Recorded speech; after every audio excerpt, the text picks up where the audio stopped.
ఆంధ్రప్రదేశ్ రైతులకు రాష్ట్ర ప్రభుత్వం శుభవార్త చెప్పింది.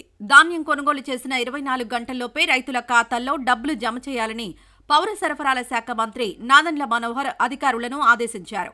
చెల్లింపుల్లో ఏమాత్రం జాప్యం జరిగినా సంబంధిత అధికారులే బాధ్యత వహించాల్సి ఉంటుందని ఆయన తీవ్రంగా హెచ్చరించారు.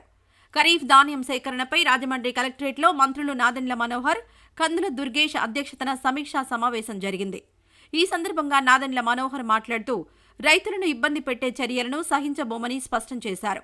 ఈ సమావేశంలో మంత్రి కందుల దుర్గేష్ మాట్లాడుతూ వర్షాల వల్ల రైతులు పంట నష్టపోకుండా ఉండేందుకు రైతు సేవా కేంద్రాల ద్వారా ఉచితంగా టార్పాలిన్లు అందిస్తున్నామని తెలిపారు. ధాన్యం సేకరణను వేగవంతం చేసేందుకు అవసరమైన కూలీలను ముందస్తుగానే సిద్ధం చేశామన్నారు.